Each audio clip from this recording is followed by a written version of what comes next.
안녕하세요. 한 주일 동안 잘 지내셨죠? 네. 이제 오늘 4주차니까 각 과목별로 이제 특징도 어느 정도 좀 파악을 하셨을 것 같고 적응들을 좀 많이 하지 않았을까 그런 생각이에요. 그래도 여전히 어렵죠. 네, 아직 여전히 처음이거든요. 네, 그래서 일단은 2달 과정 천천히 이론을 한번 들을 때는 꼭 참고 잘 견디셔야 되고요. 이제 1월 달에 기본 이론 들어가면은 한번 들었던 내용이기 때문에 점차 이제 익숙함이 이제 찾아오게 될 겁니다. 자연스럽게. 네. 자, 오늘 진도는 196페이지예요. 네, 여러분 교재 196페이지 제10절 개발행위 허가제도, 개발행위 허가제도로 네, 진도를 준비합니다. 196페이지 펼쳐 두시고 네, 앞을 보시면 돼요.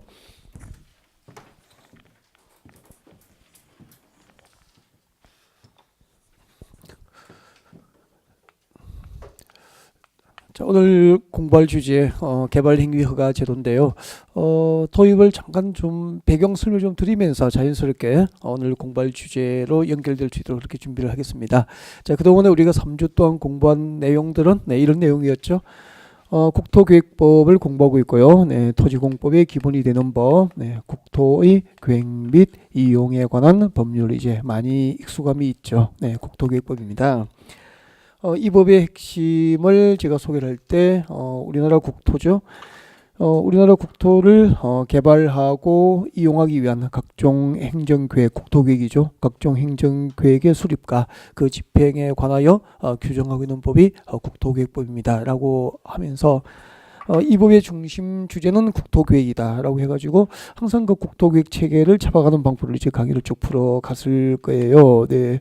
자, 국토계획 중에서 이제 광역도시계획이라든지 도시공계획 등에 대해서 쭉 내용들을 공부하는 방법을 진행이 됐죠. 자, 오늘은 자, 모든 국토개발이 있죠. 모든 국토의 개발이 그 국토계획에 의해서 수립된 국토계획에 의해서 계획적으로 이루어지는 것만은 아니에요.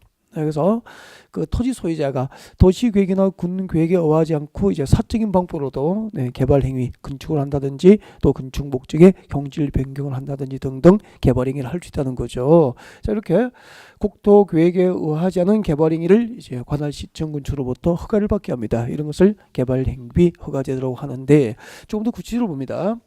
자, 그래서 이제 국토계획에 의한 개발이 아닌 이제 사적 개발에 대해서 오늘 학습을 하게 될 텐데 그것을 이제 개발행위 허가 제도라 그래요. 그래서 어떻게 보면은 국토계획에 의한 개발과 국토계획에 의하지 않은 개발을 이제 구분하는 건데 자, 그동안에 공부했던 내용이 자, 오늘 내용하고 어떻게 연결되는지 잠깐 볼 수 있도록 합니다.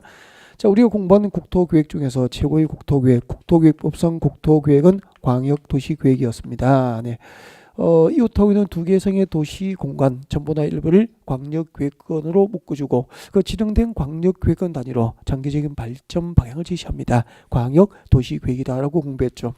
그리고 이제 광역도시계획이 수립된 적이라면은 여기에 부합될 수 있도록 한 개의 도시나 군 단위로 다시 국토는 계획이 되어 있었습니다. 자, 하나의 도시나 하나의 군 도시나 군 단위로 수립하는 국토계획이 무엇이었습니까? 도시군 계획이다라고 했죠. 그러니까 우리나라에 있는 모든 도시, 서울특별시부터 시작해서 네, 군 단위까지 모든 도시는 한 개의 도시 단위로 네, 도시계획이 수립되어 있고 또 군 지역은 군 관할 구역 단위로 군 계획이 수립되어 있고 이것을 합하여 도시군 계획이다라고 했었죠. 네. 자, 그리고 이제 그 도시군 계획에는 두 가지가 있는데 도시 지역과 군 지역의 장기적인 발전 방향과 목표를 제시합니다. 도시군 기본계획이었죠. 도시군 기본계획이었고 자, 기본계획으로 장기적인 발전 방향과 목표를 제시하면은 즉 서울시 도시 기본계획에 의해서 서울시는 20년쯤 이후에 어떤 방향으로 어떤 목표를 가지고 발전할 것인지 미리 계획이 되어 있는 거죠. 그 장기적인 발전 방향과 목표가 달성될 수 있도록 도시지역과 군지역을 관리하기 위해서 구체적인 정책 6가지를 정책으로 입안하고 결정하는 행정계획이 도시군관리계획이었어요. 자, 그때 이 도시군관리계획에 의해서 결정되는 사업은 3가지 있죠. 이 3가지 올해 이제 시험이 나온 거죠.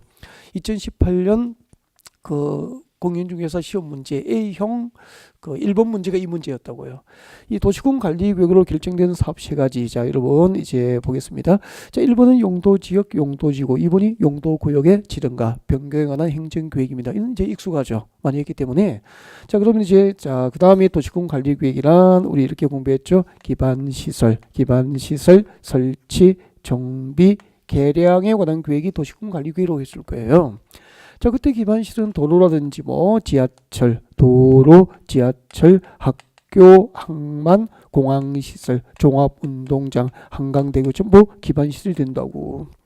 자, 이런 기반시설, 도로나 지하철, 공항시설 같은 기반시설을 도시지역과 군지역의 토지 위에다가 이것을 설치하려면 도시군 관리 계획이라는 행정계획으로 정책을 위반합니다. 정책을 위반해서 설치를 결정을 하게 되고, 결정되면 비밀입니까? 그 결정 내용을 알리게 됩니까? 그 결정 내용을 고시라고 하는 공적인 방법으로 시민들에게 이제 결정 내용을 고시하여 알리게 됩니다. 자, 이렇게 도로, 지하철, 공항시설 등 기반시설 중에서 도시군 관리 계획으로 결정된 시설을 무엇이라고 했죠? 그때부터 이제 명칭이 바뀌어 버리잖아. 도로 등에 대한 명칭이 기반시설에서 법적으로 도시군 계획시설로 바뀌게 되죠. 도시군 계획시설. 한번 용어 정의에서 참 중요한 용어가 이거예요. 도로, 지하철, 공항시설 등 도시민의 생활에 기반이 되는 시설은 기반시설이고, 그 기반시설 중에서 도시군 관리계획으로 결정된 시설을 무엇이라고 합니까? 도시군 계획시설이라고 하고요. 이 도시군 계획시설을 설치하고 정비하고 개량하는 사업을 도시군 계획시설 사업이라고 하는 거죠. 자, 지금 첫 번째 사업 하나를 배웠죠. 서울에서 도로를 만들고 지하철 건설하고 공항을 건설하고, 그죠? 또 한강대교 만들고 종합운동장 만들고 고척동에 야구 돔 경기장을 건설하고 전부 서울시 신도시 개발 사업입니까? 도시군 계획시설 사업이 되는 겁니까? 도시군 계획시설 사업이 되는 거예요. 네. 자, 그리고 이제 이렇게 도시군 계획시설 사업이 결정이 되면은 이제 그 사업의 절차에 관한 사항 등은 지금 우리가 공부하게 될 국토교육부에서 직접 규정을 하고 있는데, 따로 이번 뭐 입문 과정에서는 공부하지는 않아요. 이렇게 개념 정도 들어가죠. 흐름하고 잡아주고. 그 다음에 봐요. 그 다음에 도시군 관리계획이 무엇이냐 하면은, 그 다음에 도시군 관리계획이라 하면 이걸 배웠잖아요. 도시군 관리계획에 의해서, 자, 도시지역과 군지역에서 신도시 개발 사업을 결정합니다. 도시 개발 사업을 결정하는 거죠. 여러분, 우리 서울은 이미 개발이 완료된 도시입니까? 끊임없이 개발되고 있습니까? 끊임없이 새로운 주택단지가 조성되고 있고, 첨단 산업단지가 조성되고 있고, 관광단지, 유통단지가 조성되고 있다고.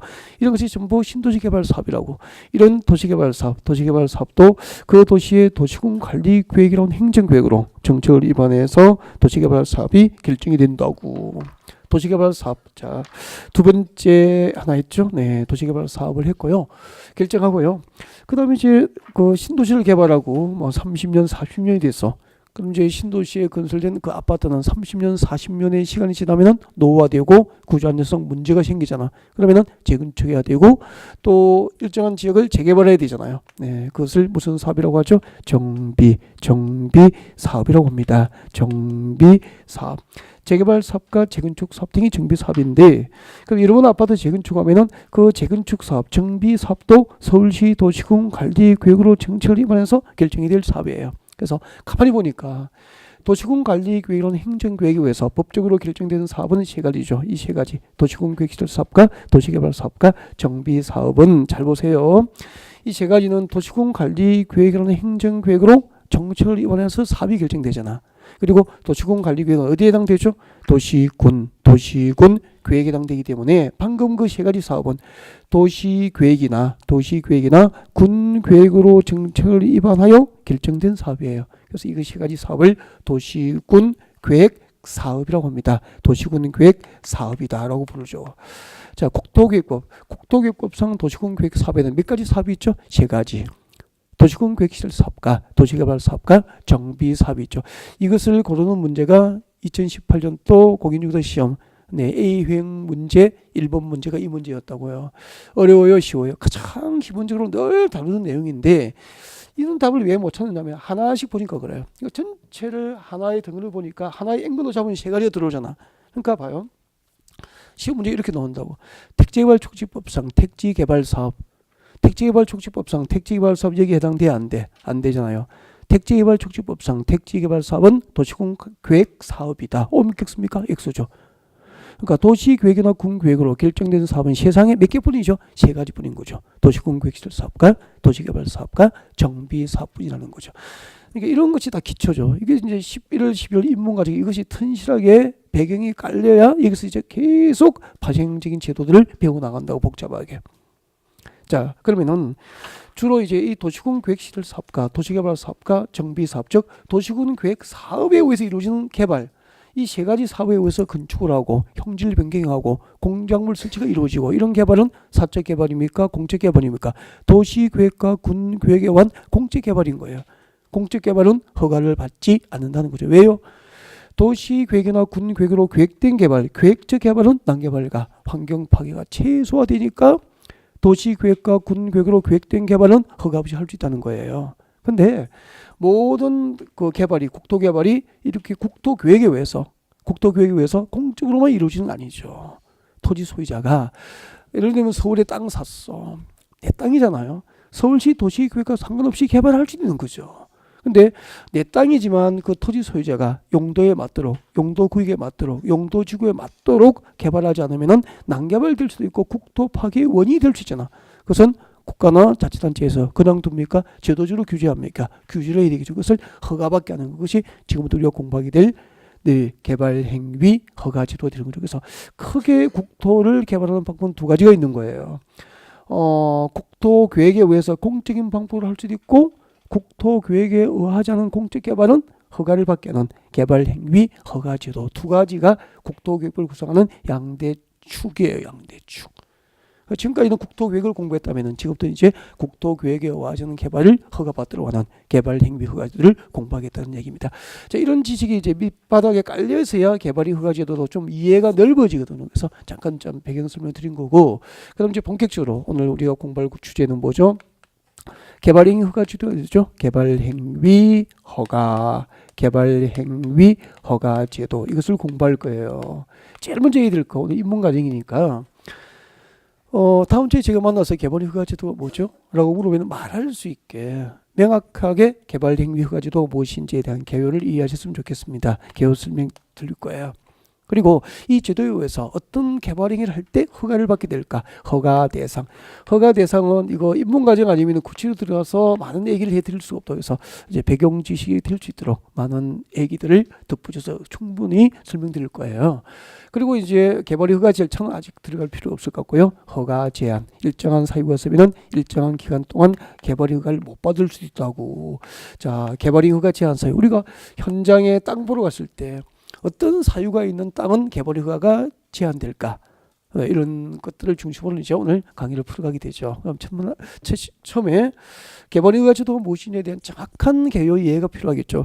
여러분 교재 아까 196페이지였잖아, 그죠? 네, 196페이지 교재 보시면은 개발 허가 제도가 무엇인지 이렇게 옆에 보조단에 보면은 왼쪽에 제10절 196페이지 보조단에 보면은 살짝 개요를 소개는 했는데 빈 공간에 196페이지 빈 공간에 필기를 잠깐 하면서 같이 한번 들었으면 좋겠습니다. 필기하는 거 좋아하시잖아요, 그죠? 네, 잠깐 적으면서 지금부터 적으면 되죠. 여기 위에 제목은 적지 마시고 개발부터 적어주세요. 개발부터 적어줍니다. 개발.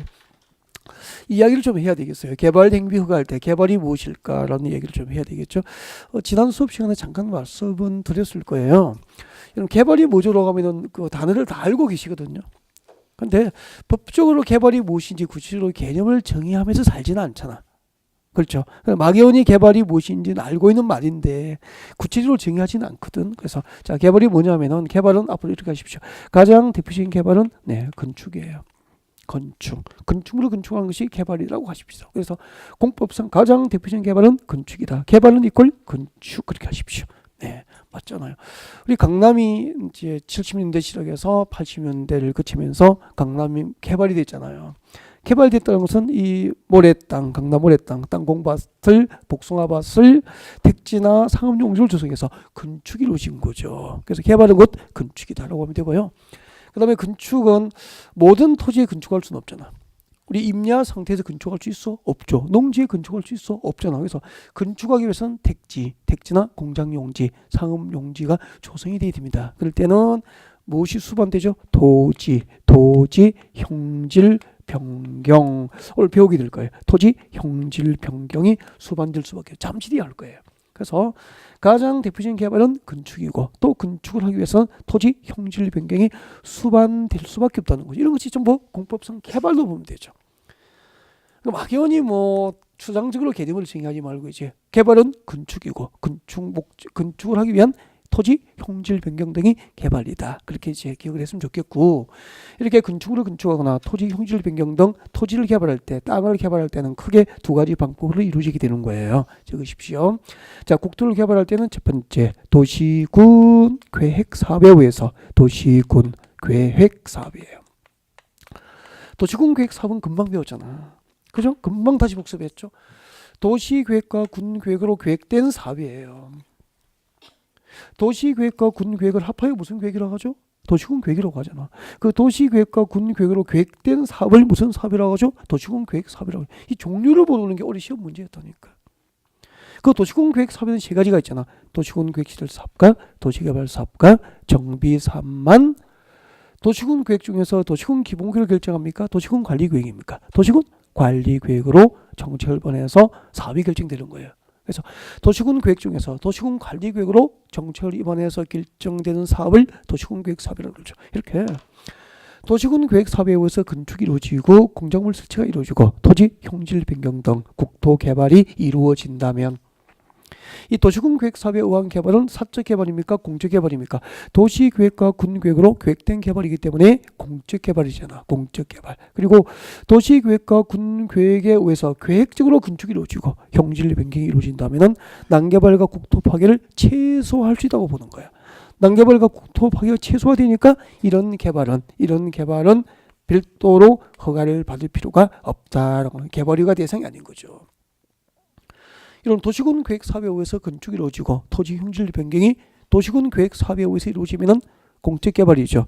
허가 받습니까? 허가 없이 할 수 있습니까? 허가 없이 허용이 돼요. 근데 비도시군 계획 사업입니다. 비도시군 계획 사업이죠.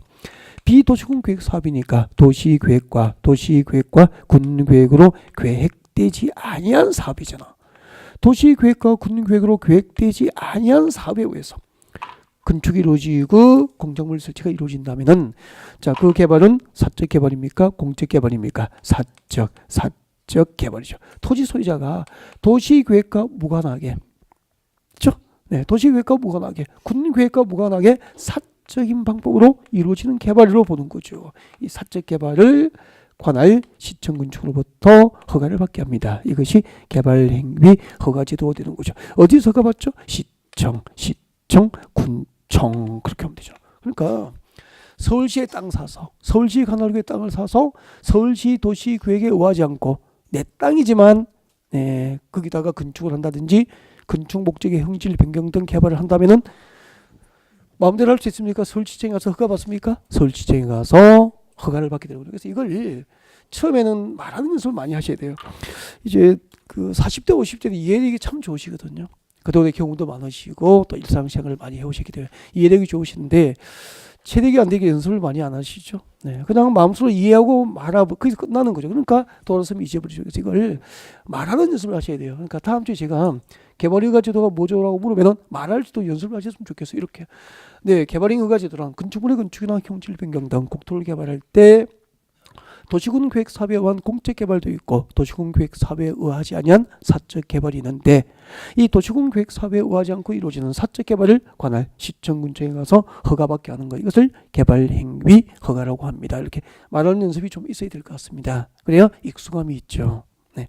자, 그러면은 이제 개발 허가 제도 무엇인지 아셨으니까 이 제도에 의해서 이제 필기하지 마십시오. 어떤 개발 행위를 허가받아야 될까? 허가 대상이죠. 모든 개발을 전부 허가받지는 않거든. 그래서 자, 허가 대상 다음의 개발 행위를 할 때는 허가를 받아라라고 해서 법으로 규정하고 있는 거죠.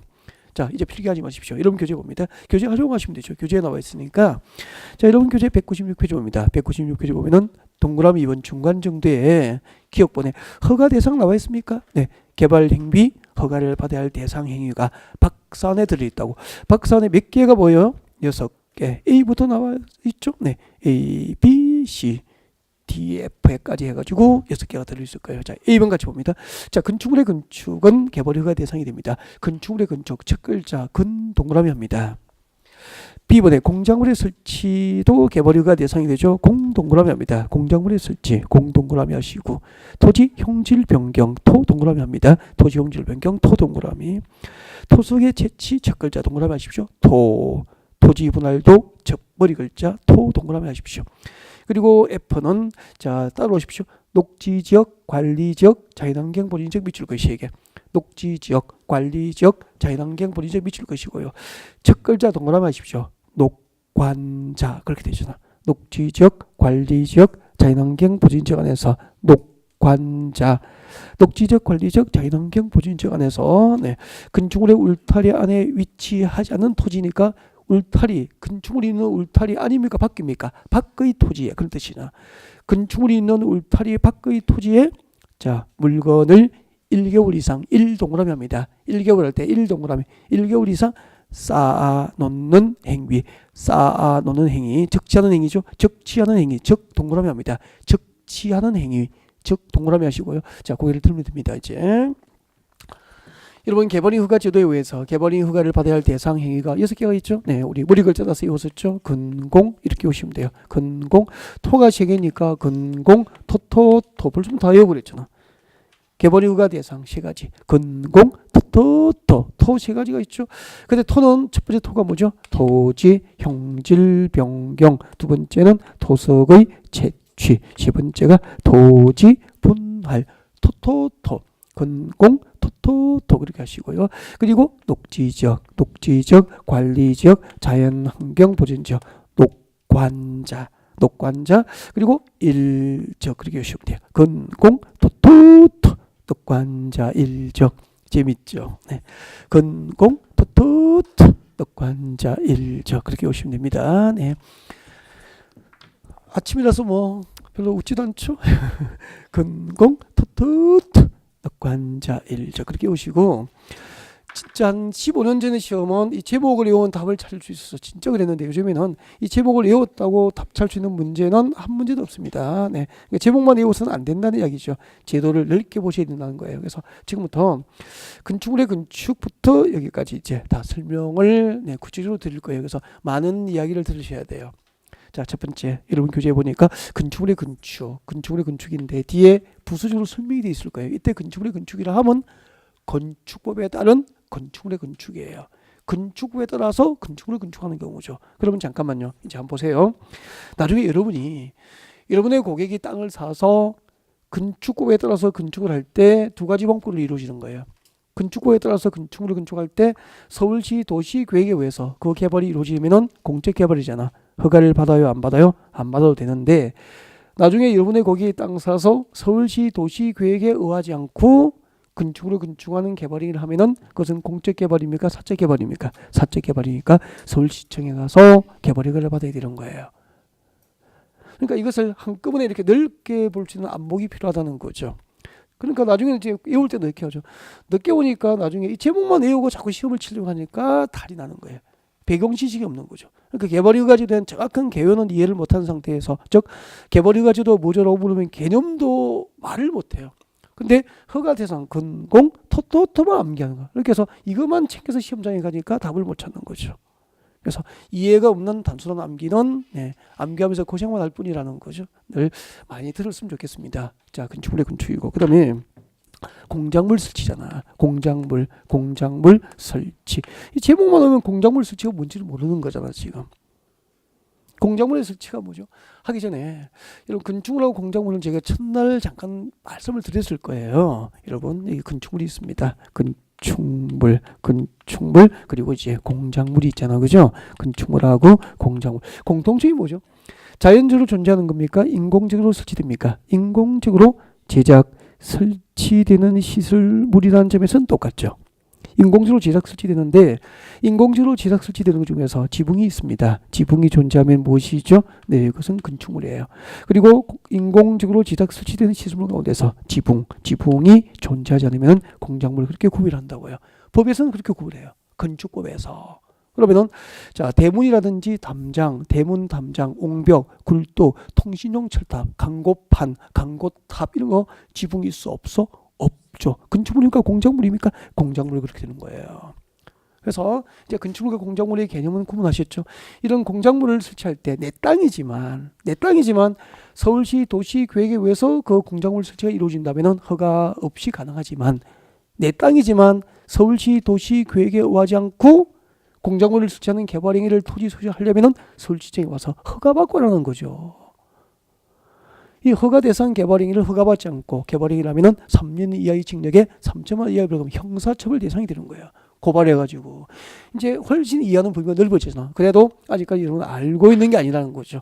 이 정도 가지고 공작물 설치를 다 알고 있다고 할 수는 없거든. 그래서 좀 이야기를 듣습니다. 이런 얘기 경부고속도로예요. 경부고속도로고 여러분 농지가 있습니다. 이게 여러분 농지가 있죠. 이게 농지. 여러분 농지를 제가 아침에 오늘 오셨으니까 드릴게요. 농지를 500평씩 드릴게요. 500평씩 좋으시겠다. 농지를 드렸어. 500평씩. 여러분 그 500평의 농지에 벼농사를 지으면 1년에 수입이 어느 정도 될까요? 벼농사 지으면 1년에 수입이 그 비료하고 뭐 이렇게 농약 뿌리고 제초제도 뿌려야 될 거고 그죠? 네, 추수도 해야 될 것 같고 또 이안기를 모두 심어야 되고 막 이러잖아. 그 비용을 제외하고 난 100만 원 정도 벌기가 쉽진 않을걸요. 진짜요. 제가 그 2017년도 제가 농사를 좀 해봤어요. 들깨를 심어봤어요. 560평의 농지에다가 주말이면은 가서 충분히 할 수 있을 것 같아 느낌이. 그래가지고 물어보니까 들깨가 가장 일손이 적게 간대. 씨앗 뿌리고 모종만 하고 뭐 이렇게 김 뽑기만 초반에만 조금만 하면 된대요.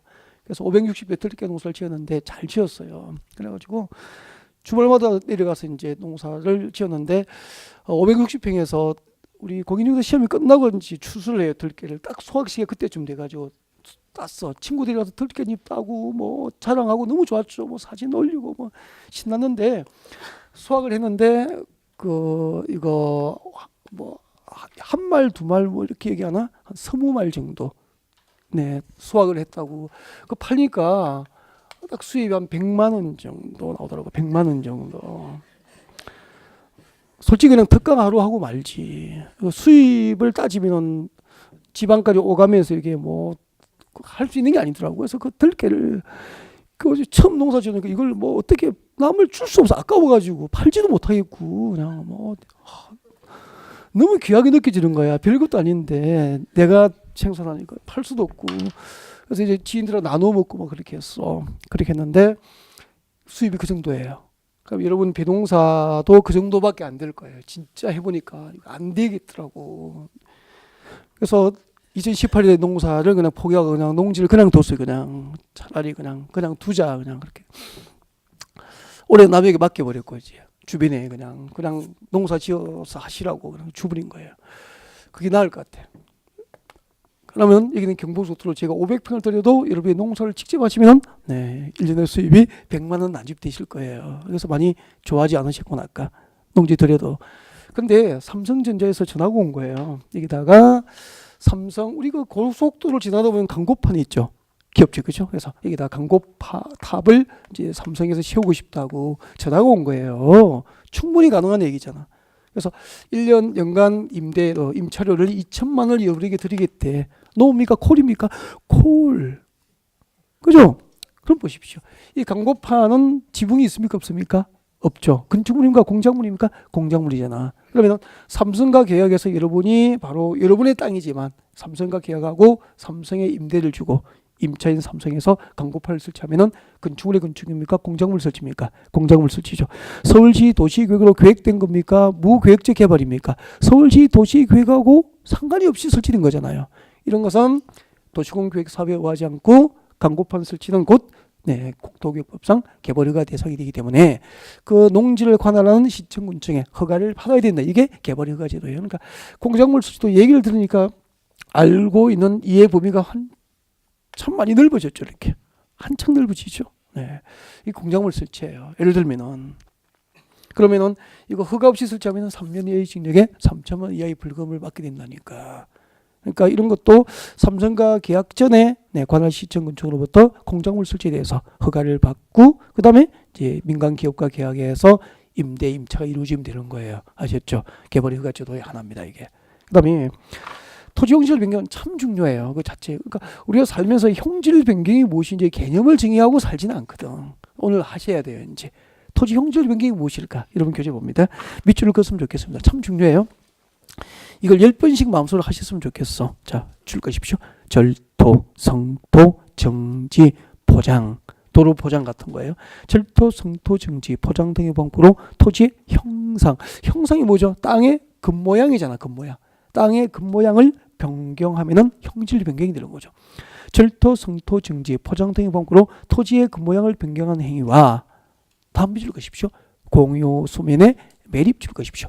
공유 수면의 매립. 공유 수면 밑에 적으십시오. 뭐죠? 강, 호수, 바다. 그러니까 강이라든지 호수, 바다 등을 공유 수면이라고 그러고요. 이 강이나 호수, 바다를 매립하는 것. 즉 공유 수면 매립도 법에서는 무엇으로 보죠? 토지 형질 변경으로 보는 거예요. 절토, 성토, 정지, 포장 등의 방법으로 토지의 겉모양, 형상을 변경하거나 공유 수면 매립을 형질 변경으로 하죠. 네, 일단 밑줄 그어놓고 앞을 보십시오. 앞에 봐주시고요. 네. 토지 형질 변경이 왜 중요한지를 보시면 되죠. 이게 임야예요. 산지, 임야고 여기 전답, 가송등, 농지고, 전답, 가송등, 농지고 이렇게 자 이런 토지가 있습니다. 이 임야나 농지 상태에서 그대로 건축할 수 있어 없어? 없잖아요. 그래서 나중에 여러분의 고객이 땅 사면은 공장을 짓든 뭐 주택을 건축하든 뭐 아무튼 상가를 짓든 이 상태에서는 할 수 없기 때문에 형질 변경이 수반될 수밖에 없는 거야. 건축은 보통 형질 변경이 수반되죠. 네. 그래서 여기다 이제 택지를 조성하거나 전원주택 단지를 조성하려면은 이렇게 밀어야 될 거 아니에요. 밀어서 이 산이 높은 부분이 있죠. 이 산이 높은 부분은 그대로 둡니까? 잘라야 됩니까? 흙을, 바위를 이거 다 잘라내야 되잖아요. 이것을 무엇이라고 하죠? 절토라고 하는 절토. 산이 높은 부분을 평평하게 이렇게 잘라내는 거죠. 우리가 자르는 것을 절단한다 그러잖아. 절단. 흙을 자르니까 뭐죠? 절토라고 한다고. 그러면은 산에 바위도 있고 자갈도 있고 뭐 흙이라든지 이런 것을 다 불도저로 밀고 포크로 파서 이 낮은 계곡 쪽은 덮어줘야 되잖아. 낮은 곳에 바위돌, 흙이나 자갈 등으로 채워서 덮어주는 거. 이걸 무엇이라고 하죠? 이것을 성토한다는 거. 성토. 낮은 곳에 흙을 채워서 메워주는 거예요. 덮어주는 거예요. 성토. 그리고 높으면 잘라내고 낮으면 메워서 덮어서 평평하게 이제 대지를 조성하죠. 평평하게 공장부지, 상업용지를 조성하게 됩니다. 무엇이라고 하죠? 정지 작업. 평평하게 땅을 고르는 작업이잖아.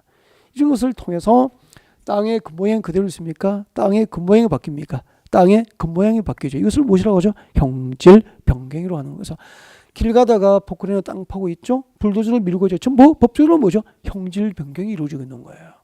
그러면은 이런 절토, 성토, 정지 등을 통해서 정지, 포장 등의 방법으로 토지의 형상을 바꾸는, 토지의 겉모양을 바꾸는 개발은 형질 변경이고, 이런 형질 변경을 도시군 계획 사업에서 도시계획과 군계획으로 계획하여 그 개발이 이루어지면 허가받지 않지만 도시계획과 군계획으로 계획되지 않고 토지 소유자가 사적인 방법으로 건축 등을 목적으로 형질 변경을 한다면 전부 시청 군청에 가서 허가를 받게 하는 거죠. 이것을 개발 행위 허가라고 한다는 얘기입니다. 이제 형질 변경이 무엇인지 아셨죠? 그러니까 이렇게 형질 변경이 무엇인지 용어 하나하나를 설명하는 기회는 인문 과정뿐이라는 거죠.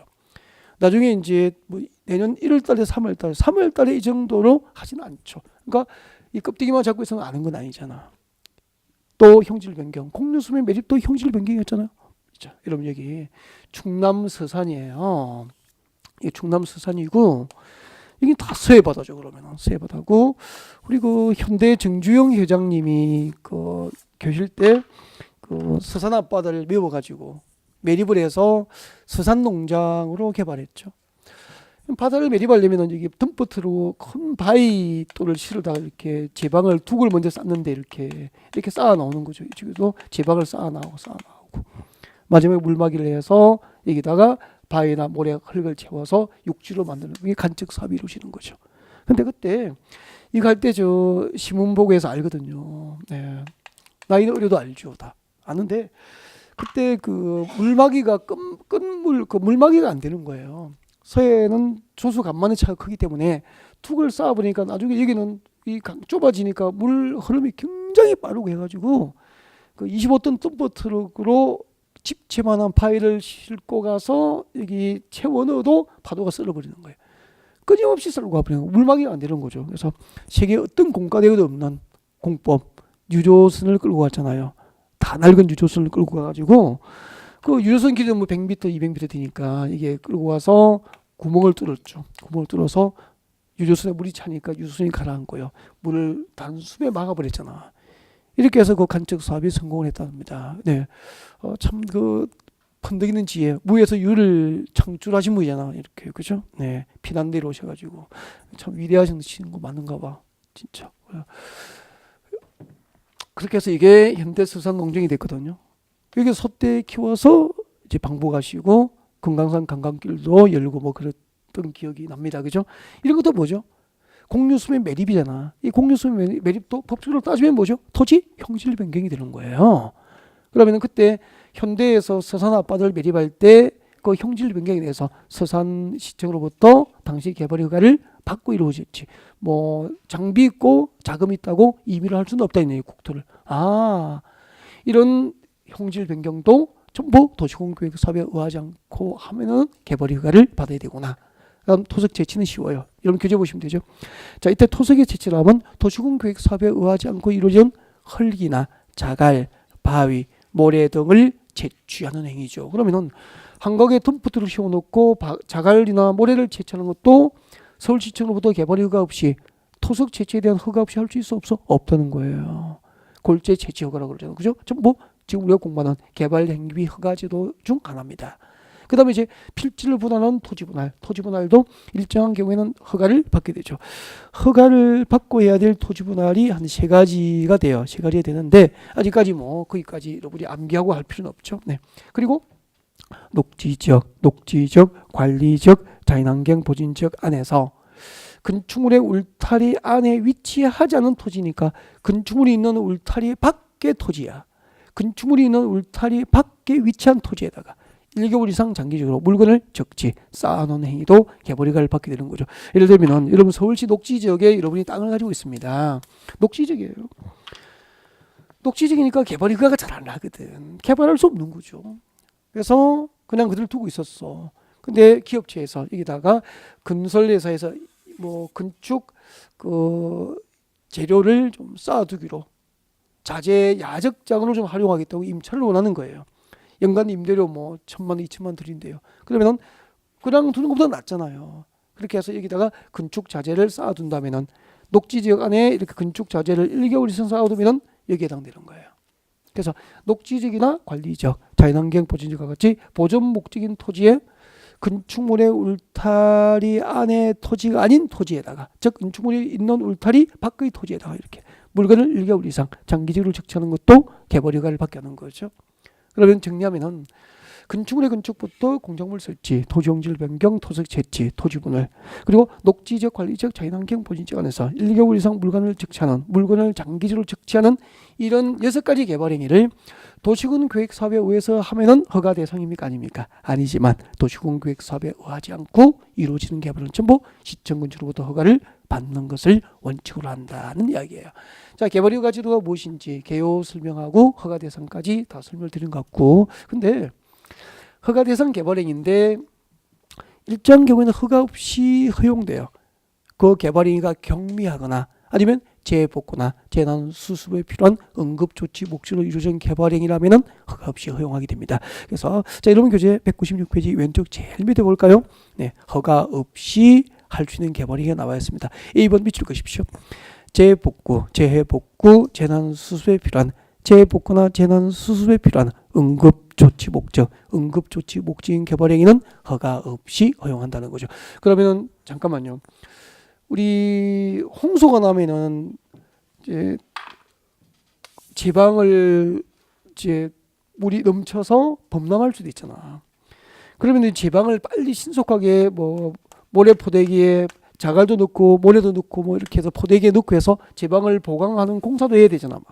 이렇게 재해붓거나 재난 수습을 위한 응급 조치를 할 목적으로 토속 채취나 형질 변경 등이 이루어진다면 허가받아 안 받아. 허가 없이 취급하니까 허용을 해주는 거죠. 그리고 이 허가 대상 개발행위라도 그 개발행 규모가 지나치게 경미한 거예요.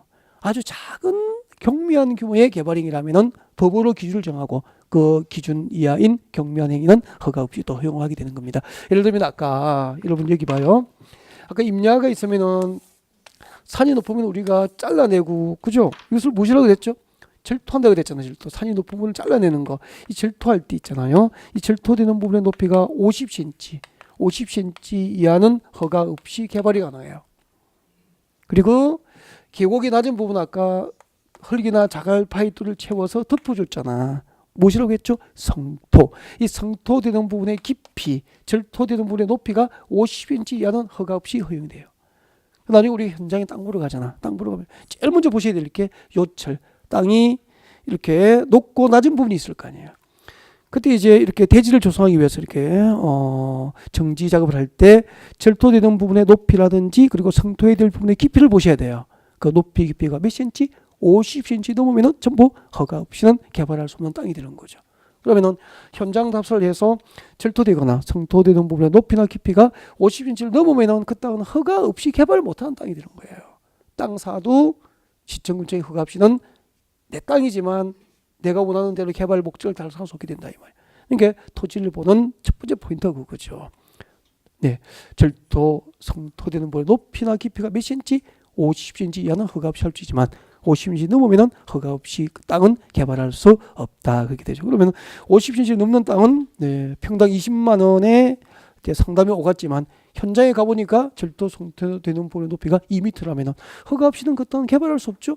평당 20만 원을 다 주고 사야 됩니까? 깎아야 됩니까? 그만큼 토지의 경제적 가치는 떨어지게 되는 거죠. 높낮이에 따라서 50cm 절토 성토되는 부분의 높이 기억했으면 좋겠고 나중에 이제 기본서 나오면 다 기록이 있을 거예요. 제일 밑에 보는 C분에 경미한 행위 돼 있죠. 경미한 행위 예를 들면은 절토되거나 성토되는 부분의 높이도 몇 cm라고 그랬죠? 50cm 높이 50cm 그리고 절토 성토되는 부분의 깊이 50cm 이하는 경미하다고 해서 허가 없이 허용되는 거죠. 하나 사례를 그냥 말씀드린 거예요. 네. 자, 그 다음에 이제 개발인 허가 절차는 아직 들어가지 않습니다. 참고를 하실 수도 없죠. 뭐 제가 해드리지 않으면 그래서 1월달에 기다렸으면 좋겠고 책자를 넘기십시오. 넘겨가지고 198페이지입니다. 198페이지에서 3번 허가의 제한이 나와 있을 거예요. 개발 행위 허가의 제한 찾으셨습니까? 네. 허가 제한은 나중에 실무적으로 많이 활용돼요. 그래서 꼭 준비를 하고 있어야 됩니다. 그리고 시험에도 중요하고요. 개발 행위 허가의 제한이죠. 개발 허가 제한. 이런 얘기가 나올 거예요. 개발 허가 제한이니까 일정한 사유가 있으면 허가를 제한하는 사유가 있어. 일정한 사유가 있으면은 원칙적으로 1회 3년 이내 기간 동안 일정한 기간 동안 건축물의 건축이나 공작물 설치나 토지 형질 변경 등 개발 행위가 허가됩니까? 제한됩니까? 제한되는 거죠.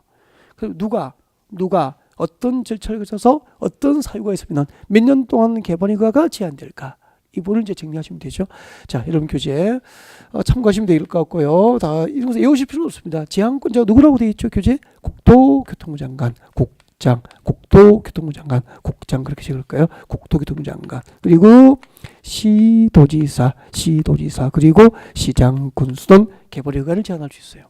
그때 국토교통부에서 개발 허가를 제한할 때는 국토교통부에 있는 도시계획위원회, 국토교통부는 중앙 행정기관이기 때문에 국토교통부에 두는 도시계획위원회는 중앙도시계획위원회라고 합니다. 중앙도시계획위원회. 그래서 국토교통부에 가면은 도시계획 전문가로 구성된 중앙도시계획위원회가 있어요. 그 도시계획위원회 심의를 거쳐서 국토교통부에서는 개발행 허가를 제한할 수 있습니다. 중앙도시계획위원회 심의를 거쳐서 국토교통부에서는 개발 허가를 제한할 수 있죠. 교재 그대로 있습니다. 198페이지 저 위에. 그 다음에 이제 시도지사, 시장, 군수는 시청, 도청, 시청, 군청에 가면은 또 그 지역의 도시계획 전문가로 구성된 도시계획위원회가 있어. 그러니까 시도나 시군에 있는 도시계획위원회니까 중앙입니까 지방입니까? 지방 도시계획위원회 심의를 거쳐서 시도지사 시장수도 개발휴가를 제한할 수 있어요. 그때 이제 제한 기간이죠. 그때 제한 기간, 개발휴가 제한되는 기간은 원칙적으로 한 차례 1회죠. 3년 1회 3년 범위 내에서 허가가 제한돼요. 한 차례 1년 3년 범위 내에서 1회 3년 범위 내에서 제한함이 원칙인데 연장 사유가 있으면은 1회 2년 범위 내에서 개발휴가 제한이 연장될 수 있다고. 그러면은 최장 연장 사유가 있는 곳이라면 원칙 3년에 연장 2년이니까 몇 년이죠? 5년 동안 개발휴가를 못 받게 되는 거죠. 그러면은 지금 당장 건축을 해야 되는데 땅을 잘못 사면은 5년 동안 개발휴가 제한된다면은 낭패죠. 내 손님이 이런 낭패를 당하지 않도록 하기 위해서는 어떤 사유가 있으면 개발휴가가 안 나는지 그 제한 사유 5개를 알고 있어야 현장 답사를 하는 방법이 되는 거잖아. 참 재미있거든요. 나중에 이제 여러분이 그 임장활동, 땅은 현장에 가서 늘 봐야 되거든요. 지적 공부만 확인하고 거래를 할 수도 없는 거잖아. 현장 답사 갔을 때 이런 제한 사유를 볼 수 있는 안목이 있어야 토지 전문가 될 수 있다고. 그래서 제한 사유 5개가 상당히 좀 길어요. 길기 때문에 이런저런 얘기들을 재밌게 해야 되기 때문에 여기서 잠시 끊는 게 좋겠죠. 잠시 휴식했다가 들어와서 개발휴가 제한 사유 하나하나 다시 학습해 보는 게 좋을 것 같습니다. 네, 잠시 휴식하고 2교시 계속 연결합니다.